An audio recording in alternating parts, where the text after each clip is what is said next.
Alrighty boys, welcome back to another step-by-step video. Now to get started, in today's video we're going to be going over some nitro cells that you guys can use for some free kills. This first one's going to be over on Cosign. This one's not going to actually be for the hookah window. This is going to be for when people are inside a VIP and are next to this drone hole. You're going to go ahead and spot them through the drone hole with like, you know what I mean, just using your eyes, and then you're going to go ahead and go below, toss your nitro cell up to get yourself an easy kill. This next one's going to actually be for the window this time. Now in this specific round, the enemy player is going to use a ram through this window to open it more. However, basically what you're watching out for this window for when you're tossing your nitro is you're waiting for gunfire, for them to punch the window, or like some kind of audio cue basically of them being on this window, and that's when you want to toss your nitro cell out to get yourself the easy kill with splash damage. Now, this last one is going to be on Cosign once again. Now, this one's going to actually be for the outside the service store. Now, in this specific round, the enemy player is going to actually breach charge the barricade for service here. So that's basically going to enable me to go prone, and then I'm going to pre-rip my nitro cell while he's breaching it, and I'm just going to prone, go up to the service window, walk forward, and toss my nitro cell, and we're going to go ahead and get ourselves an easy kill to start the round. Now to start our actual game clip here, we're going to go ahead and be playing Cade here. We're going to be over on Villa. This is going to be for the second floor bomb site Aviator. Now I tend to like to play by Red Staircase because when you're on Red Staircase, you have a lot of different options. You can wait for the rush for people that like to rush up Red Stairs and then get yourself free kills like that. You can wait for the enemy team to go like statue, trophy side, and you can go below, look for a nitro cell. There's a lot of options. You could also just automatically contest them, kind of like how I'm doing in this specific round. I start getting droned out, so I'm going to go ahead and just rotate down. And then as I rotate down here, I'm actually going to get audio of Gridlock making a hole in the soft wall for Astro here, but I'm not scared. I'm going to go ahead and just swing it aggressively because I assume he's not even going to be looking at it. He's just going to go ahead and open it up, so I'm going to go ahead and get myself a free kill on the Gridlock. I'm going to injure him, and then I'm going to toss my C4 up. And then right here, I know that the enemy team knows I'm below, so what I'm going to do is I'm basically going to force the enemy team to give up their push by breaking these Gridlocks, so that way they have to go downstairs to push me in this position. So right here, they actually drop from statue. They're on my 90 hull. I'm going to shoot once to get this guy to start shooting at me. And then I'm going to go ahead and pre-fire shoot him right here. The last guy is going to be outside my board window in this position. This is a really easy trick to win gunfights on players like this in 1v4s. Just go prone. And then as you think he's about to jump in, just go ahead and swing him while you're prone. And you'll get yourself some easy kills. And as long as he's not like expecting you to be prone, like he got the audio of you going prone, then you should be getting yourself a free kill. Because it's like one of the things that you guys can do to like off position yourself just like a tiny bit, and you'll get, you know what I mean, you'll get like such easy kills because people aren't ready for it. I feel like that's another like concept of like gunfights that like makes you better at gunfights, is like doing little things to make yourself harder to hit, like going prone, or maybe you like jump up and like vault on top of something so that way you're like at a higher elevation than normal. I feel like little things like that just make you like a little bit of a better player than other people, you know what I mean, just doing little things like that. Now this next round we're going to be over on Cosign here. We're going to be defending the kitchen service bomb site. Now I like to play security. Now the reason why I like playing security is because currently I'm using a DMR, Sentry's DMR, and we're going to go ahead and sit in here. And this is basically like I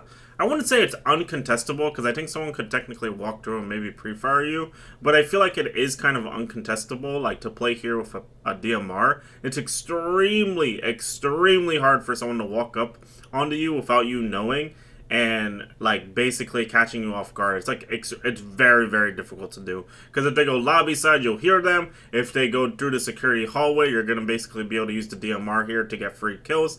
And if you feel like you ever want to like rotate out, you can easily rotate out. You can go upstairs. Like that's what I'm actually gonna end up doing on this round. The enemy team is basically gonna drone me out in this specific round, and I'm basically going to rotate away to go upstairs in this position. So you see right here, they drone me. I know that the enemy team is pushing office side. Now, typically when people push like security office side, they usually want to push blue bar to push like kitchen basically. So what I'm going to do in this position is I rotate upstairs, go to luggage, go to aqua, we're going to go to pool table, we're going to hookah, and we're basically going to be looking to walk down the Cool Vibe staircase, because Basically, the enemy players are going to be trying to push in the kitchen doorway. They should know I'm up here, so they're probably going to go ahead and try to peek me right here. You're going to see right here, and Ash tries to pre-fire me, and I just go ahead and one-tap him because I kind of expected him to look for the pre-fire to me. And then the last two in this position are actually going to already be in sight. One of them's on the Scopo shield. The other one's playing deep service. So what we're going to do here is we're going to basically let this guy play the Scopo shield. As long as he's not planting, there's no problem with him playing that shield. And so what ends up happening here is I'm holding the service guy. The Twitch is actually going to try to go for a default plant here. He's going to try to plant behind the Scopo shield. And I'm basically going to go ahead and just toss my Nitro Cell out in a way where he can't avoid it and get myself a free kill destroying the Scopo shield as well. And then the last guy went ahead and killed my teammate over by lobby because he was service and it went bad for him. Then he went and killed my teammate. And then as he's going to go ahead and rotate back in the site, I'm going to play an off-angle position here where I vault up to give myself a little bit extra height. And then when he peeks into me, I'm just going to go ahead and collect myself a free kill. Because it's very unlikely for him to swing around this corner and be ready for this gunfight, honestly. It's just how it is, you know? So I get myself an easy kill to secure the round right there. Now I want to show you guys in this next clip like a different way of like giving yourself like positional advantage, and basically what we're going to be doing is we're just going to be opening a lot of doorways and barricades basically and scaring the enemy player to run away.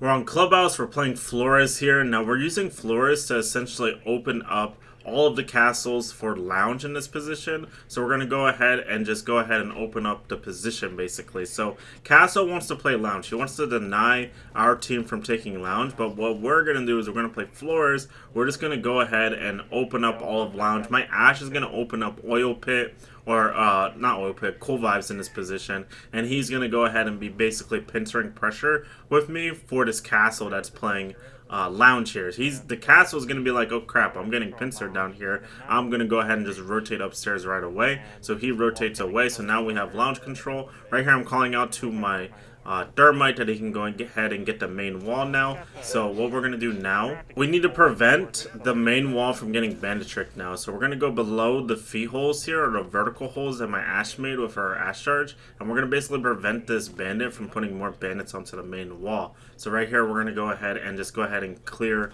bandit right here because he tries to put another bandit on the wall. So we're going to get a free kill right there. And then now all we got to do here is just wait for our teammate to rotate to the main wall to get it open. We do still have to clear out the garage raptors, guys, so when my Monty is walking up to go ahead and put pressure on him with the main wall being open, now I can walk in through baby steps to swing aggressively for the zombie who's going to be running away from the Monty as well from the main wall. He's going to be feeling the pressure, so I can go ahead and just swing him aggressively to collect myself a free kill. Since we didn't suffer any casualties for going through lounge, so we basically have free real estate for that. And then right here we're going to go ahead and start walking up into garage here. We're going to go look for a default plant. However, my Monty and my breach guy is going to end up dying in this position, which is a mistake. So what we need to do now is we basically need to have someone else go in and look for a default plant. I'm going to go ahead and Flores open this soft wall here so I give myself a little bit more space to work with here, and I'm going to go ahead and start basically quick peeking to look to potentially kill one extra person in this position, open up the position a little bit more. You're going to see right here there's going to be a guy holding me on the boxes inside of CC, so we're going to go ahead and get a little quick peek pre-fire onto him. At this point, all that's really left to do is plant. My teammate's going to go ahead and walk in through the breach here and look for a plant. I'm going to go ahead and cover him here. I light up the castle, but now I'm going to play a passive cross angle position here where I basically prevent the castle wide swing for the planter, and I'm also not selling my body, which enables my Thermite to get the bomb down. I'm still alive in this position, so now my Thermite can go ahead and just play this position however he wants because I'm basically allowing him to swing without me shooting and cramping up his space basically. Is the idea.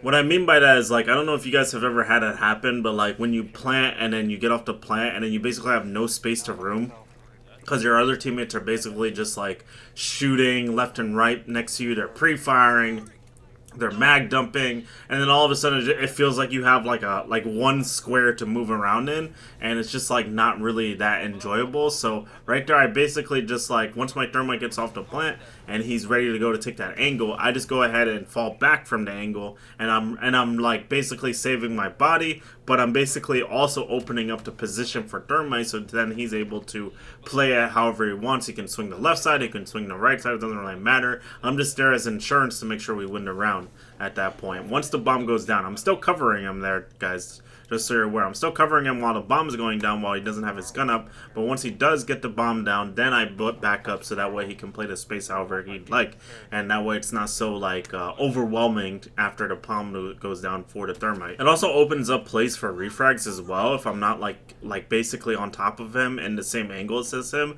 in that position, because basically once he killed the red guy, I can basically now assume that the castle is only place to walk through the site doorway at that point, and I could peek that angle right like aggressively, but I allow my thermite to go ahead and swing it aggressively, and then if he dies, then I swing it after that, and I basically get to refrag, and then we secure the round.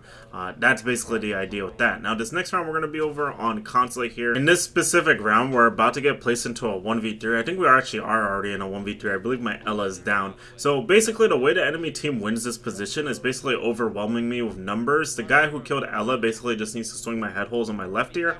Now, on this specific round, he's not going to do that, which is actually how I'm going to end up clutching out this round in this position. The way to win in this position is to isolate gunfight, so I'm going to go ahead and nitro once here for reception doorway. I somehow don't kill this guy, but I'm going to go ahead and swing aggressively for the hallway here and get myself one free kill. Right here I expected myself to die through the head holes on a wide swing, but he didn't do it, so that means he's going reception. So that means it's going to be one guy long hallway for my meeting doorway, the other guy's going to be pushing me from reception in this position, so I need to basically focus on my doorway in this position. So I'm going to go ahead and tap this ace right here. I go ahead and line him up, but I'm not going to be able to kill him, but I know he's going to push me, so I'm going to whip out to my secondary here, get a kill into him, and then obviously the last guy's going to look for the refrag once I kill his teammate, so I go ahead and just pop up right away, ready for the gunfight, and secure the round right there. But anyway guys, hope you guys enjoyed today's step-by-step video. Please make sure to like and subscribe, and I will see you guys in the next one. Peace!